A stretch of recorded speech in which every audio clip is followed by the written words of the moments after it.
Okay, well, I thought it would be a good idea to talk about the metaphysics of travel. As you may or may not know, most of you I sure know, a group of us just got back from an Alaska cruise that the center put together. So I would just, whoever was on the cruise with us, would you just stand up for a minute so people can get a sense of who went? Okay, there were 20 intrepid travelers, and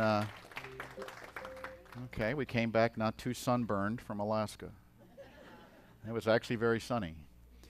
So I'm going to show you some pictures. Here's a blurry picture of the ship from the taxi in Seattle. The Celebrity Solstice, 2,900 people, passengers, and 1,000, I think 1,400 crew, something like that. Crazy. There's Seattle as we're leaving. You can see it's very rough seas.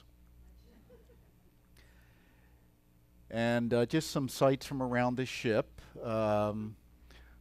Wine related. If you don't know what that is, that's a cobra made out of our towel in our room that we came into at night, and there would be a little design made out of the towel several nights during the trip from the cabin steward who we wanted to bring home, but he wouldn't come with us. That's the wine room in the dining room there. It's a two-story thing, and this is the molecular bar where they make these amazing cocktails using molecular formulas about how the different molecules fit together. And yeah, just pretty cool. This is one particular shore excursion Dorian and I took to a bald eagle preserve up near, what was the town we were in there? Skagway. And we went rafting down the river. This was our just amazing guide. She was like steering this raft all over the place. It wasn't really rapids, but the water moved along pretty good, and we saw maybe 4 or 5 dozen bald eagles. Nice. Yeah. Yeah. And this is a rainforest we went into near Juneau. Just some photos. You know, it's amazing how green everything is. Just beautiful. Here's some pictures of there's a little food. Somebody said we didn't have any food pictures. This is in Seattle at Elliott's, and that's a picture of Dorian taking a picture of her dinner. And then in front of a totem pole. And then this was a dinner we had in Vancouver, the two of us, in this amazing restaurant we found. And then this is one of our group's tables at dinner. See, we were very close to the wine room. And this is a typical sunset that was going on. And then when we were in Nanaimo and British Columbia, this is Reverend Jill Brocklehurst from the center up in Campbell River on Vancouver Island. She came down and she took us on a hike, and then we went for lunch. So it was nice to connect with her. This is some of our group with the captain. We were not invited to the captain's table after this incident. He was a good sport, though. And that's the whole group on the stairway there. I'm in my Alaska garb. So it was really a great trip, just a lot of fun. So when we talk about, you know, what are the benefits, oh, by the way, as a result of this from the folks and the way we put the packages together, the center will receive $2,000 as a donation from those who went. Yeah. So I'm going to show you some photos from the trip and also just talk about some ideas. Because, you know, what is it about travel? Because I think it's something that there's a couple of basic spiritual principles that apply. One is there's two types of energy, you might say, or styles of energy that pull at us. And one I would describe as a horizontal energy that we would call spirit. And the horizontal energy is that which calls us forth into adventure, that we want to go out and explore and see new things and have our curiosity fulfilled, and we want to, you know, just kind of leave the nest and go around the world and have these experiences. And the countervening energy is a horizontal energy, and we'll call that soul. And soul is the nesting. It's a part of us that loves tradition, that loves family, that wants to be in place, that loves routine. And we all have various degrees of both within us. Some have more of one than another, and that would be the way your life would tend to look. You know, you might be a homebody if you have a lot of soul in you. I don't understand why these people want to travel all the time. I'm very happy being home. That's what I treasure. And others have the wanderlust, and they're always out traveling. You probably know which one of these I am. Okay. But there's always, it's an essential conflict because we're called out into the world and we're also called to be home. That's why it feels so good to come home from a trip. So that's one of the elements. The other element of travel that's so important, I think, is getting to see beyond our own limited set of experiences and realities. That there's a world out there where people are living very different lives, where there's so much to learn and experience that is new for us, that is different, that maybe is quite often is going to be uncomfortable, but that expands our circle of awareness. It expands our ability, I believe, to be compassionate. So I think that's an important element. So this is a garden called Lockard Gardens in near Victoria, which is at the very south end of Vancouver Island. And it was a company, a family. The Lockard family owned a cement plant in the 1800s on this site. And while the husband ran the cement plant, the wife, who was a very creative woman, and in those days didn't have much to do as a woman, she created these beautiful gardens that cover many acres. And this particular part of the garden is made from the old quarry. And they have pictures of what this looked like. This looked like bare rock scooped out, and it was full of water. And she with other hired landscape architects, and they designed this incredible design that is just spectacular to be at. So this is just one example of the kind of things you can see and experience. Harvey Lloyd said, travel's like an endless university. You never stop learning. On our ship, it was kind of an interesting, we've been on a number of celebrity cruises. This was probably the most international group of any cruise we've been on. There were people from all over the world, literally lots of folks from Australia and New Zealand, because that's where the ship is repositioning to right now. They're on their way back. And a bunch of them, the ship actually was full, pulling out of Vancouver to go to Hawaii, then Tahiti, then Australia. We considered staying on. And there were folks from Europe, and there were folks from Asia. It was really an interesting group, and you got to talk to different folks and different people about things. And plus, the crew is completely international, so you get a lot of opportunities to speak with them. This is a site as we were coming out of that fog to go into a place called Tracy Arm Fjord. And at the end of that fjord is the Seward Glacier. So we were in the fog. We'd get up in the morning, and it was like being in the middle of a cotton ball. It was completely fogged in, and the ship's foghorn is sounding every minute or so. And then we began to sail out of the fog, and it was just spectacular to look back at it. So the hero's journey is a part of this, and this is a quote from Jean Houston that will be continued on the next slide. In becoming a hero or heroine, we undertake the extraordinary task of dying to our current local selves and being reborn to our eternal selves. And then we continue to travel deeper still until we reach the eternal place of sourcing and resourcing. There are two great works for heroes and heroines to perform. The first is to withdraw from everyday life and open ourselves to the inner creative life through which lie our only means of reaching the source. The second work is to return to everyday life, carrying the knowledge we have gained in the depths and putting it to use to redeem time and society. Now, a lot of that inner exploration can happen with travel, because when you experience worlds that are different from the one you know, things are called forth from you. You know, you may go to a place where you've heard stories about how the people are, for example.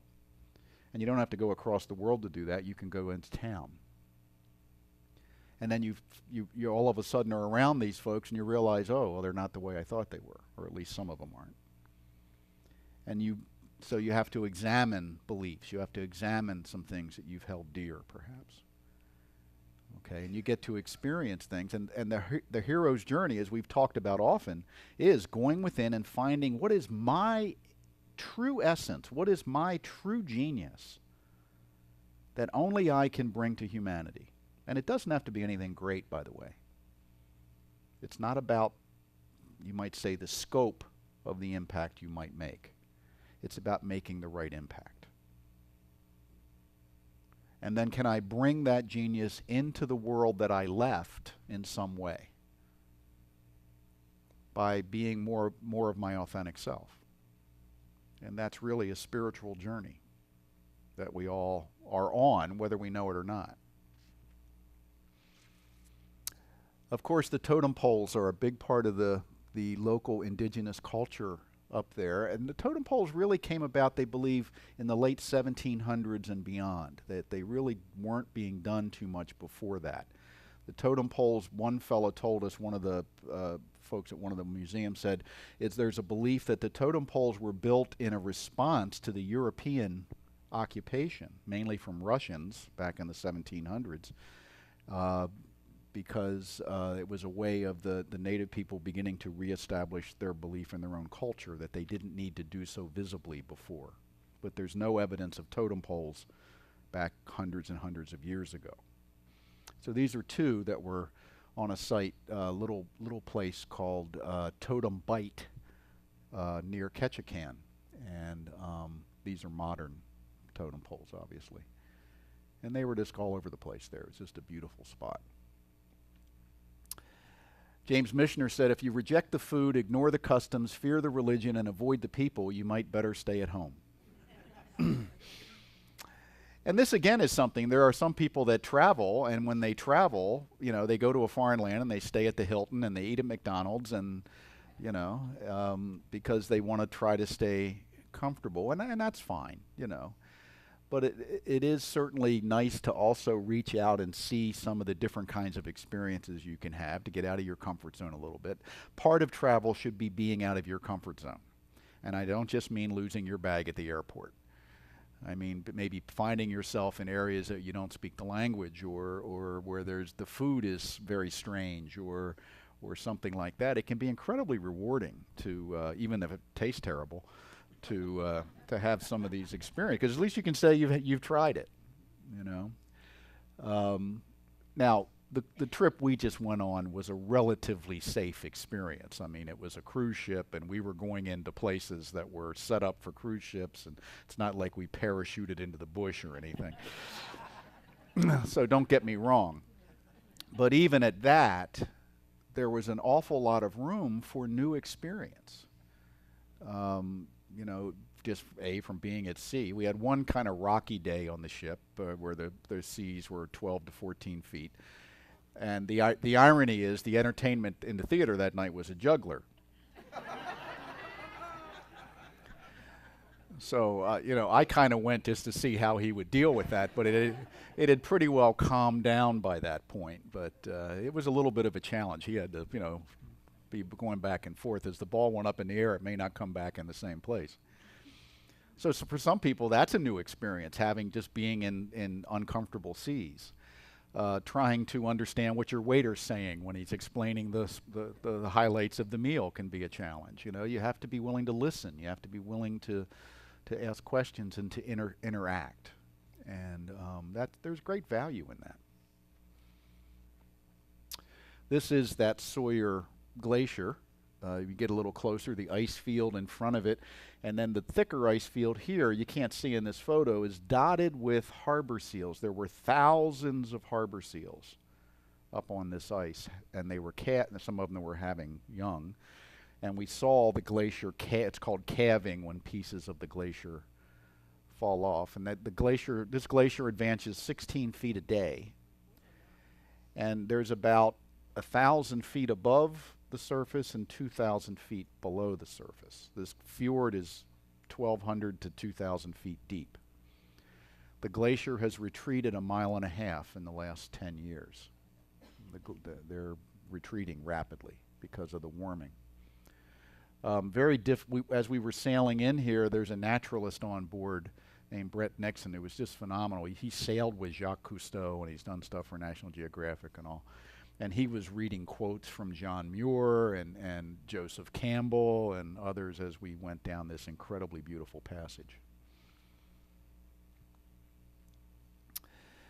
John W. Gardner says, "At home we have lost the capacity to see what is before us. Travel shakes us out of our apathy, and we regain an attentiveness that heightens every experience. The exhilaration of travel has many sources, but surely one of them is that we recapture in some measure the unspoiled awareness of children." As we were coming into the fjord, there were whales and dolphins along the side of the ship. At breakfast, you could see them frolicking, and it was so interesting to see people run over to the windows, and it was so much excitement, just like children. It was just, it was fascinating. And during the course of the trip, we saw dozens and dozens of whales, and there would be 50 dolphins swimming alongside the ship at some points. And just all that kind of thing, plus the majesty of just being in these mountains and everything. But it does call out of you that sense of wonder that when you're in totally familiar surroundings, it's hard to maintain that. That's a picture just of some of the these are glaciers up there, but this is typical of the scenery we were in for much of the trip. Joseph Campbell says, "Furthermore, we have not even to risk the adventure alone, for the heroes of all time have gone before us. The labyrinth is fully known. We have only to follow the thread of the hero path. And where we had thought to find an abomination, we shall find a god. Where we had thought to stay another, slay. I should probably read up here, it's bigger. We had thought to slay another, we shall slay ourselves. Where we had thought to travel outward, we shall come to the center of our own existence. Where we had thought to be alone, we shall be with all the world." So I'm sure if I asked Douglas about some of his experiences in Europe recently and his travels, he's a traveler, and those of us that have been fortunate enough to be in different places in the world and even around this great country that we live in, you have this kind of experience where you really redefine yourself in many ways as a result of getting out of the comfort zone, getting into a new experience, meeting different peoples. It becomes very, very hard, in my opinion, to see yourself as absolutely right about anything. It becomes, and that may seem like that's not a very good ending, but in reality, I think that's an essential element of spiritual growth, is to live with the realization that everything I know is incomplete, that I only have my perspective. I don't have other perspectives. And even when I do travel, I just broaden my own perspective. I don't really gain the perspective of another, but I broaden my own. That allows me to have the capacity to see a greater perspective and to be less likely to judge or criticize or make wrong, perhaps. And I think in today's world, that's really important. When you look at what's going on around the world and all the conflict, and there's always conflict, there always has been, there always will be. It just takes on different forms. And I don't think the idea is to say everything has to be perfect. The idea is to learn how to live in the world in which we've got and how to live in it in the most positive and powerful way we can.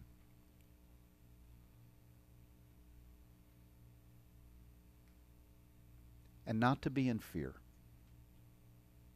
To live in doubt, the doubt that comes from knowing I don't know everything, but yet not to be in fear. Because that's a tough one. Because you look around the world, there's lots of scary stuff happening.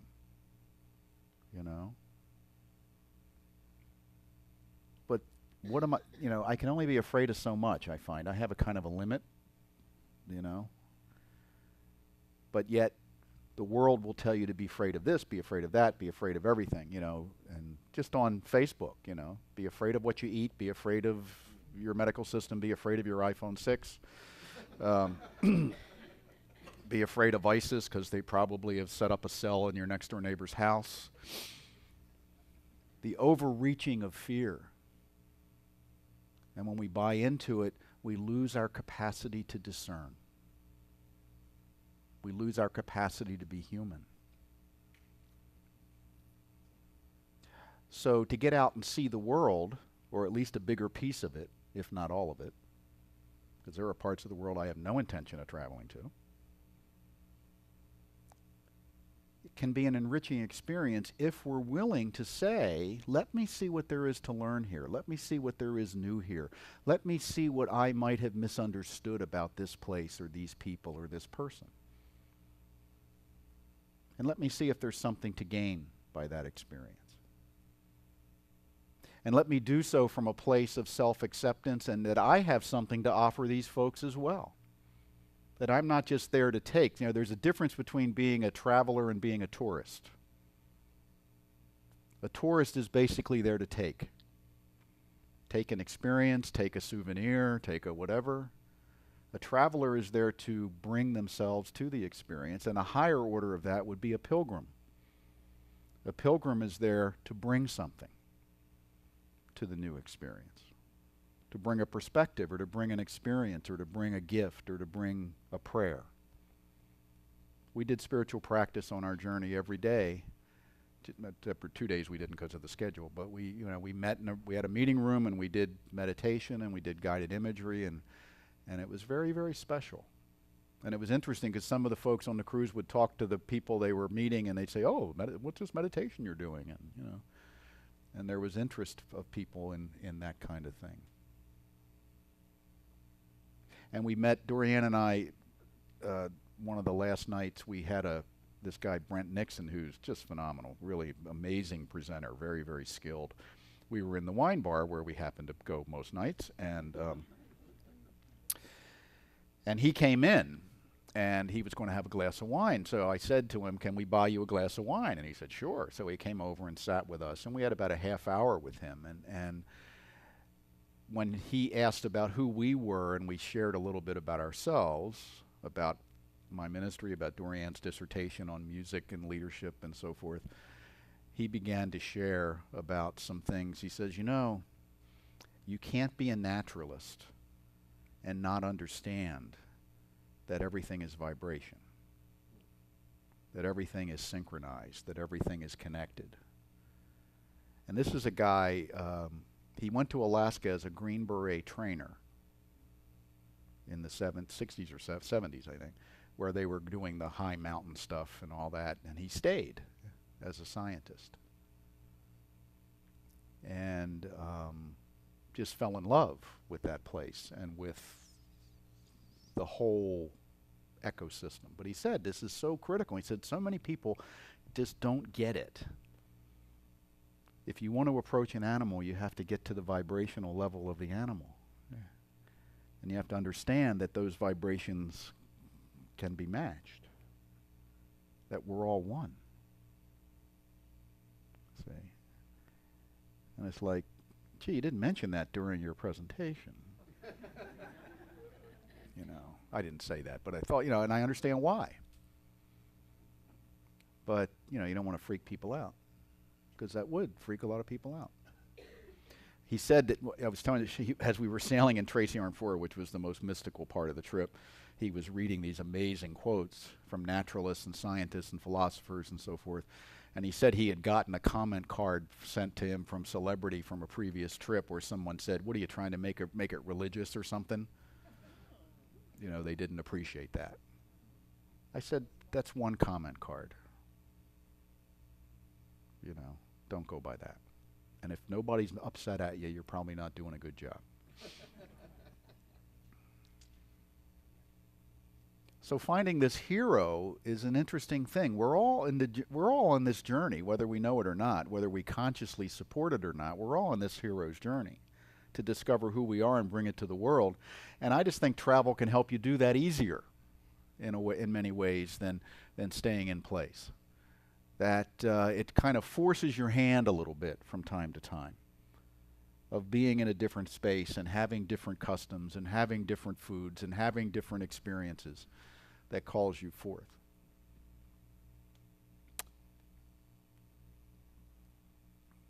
So we love to travel, as you know, and we will continue to travel as much and often as we can.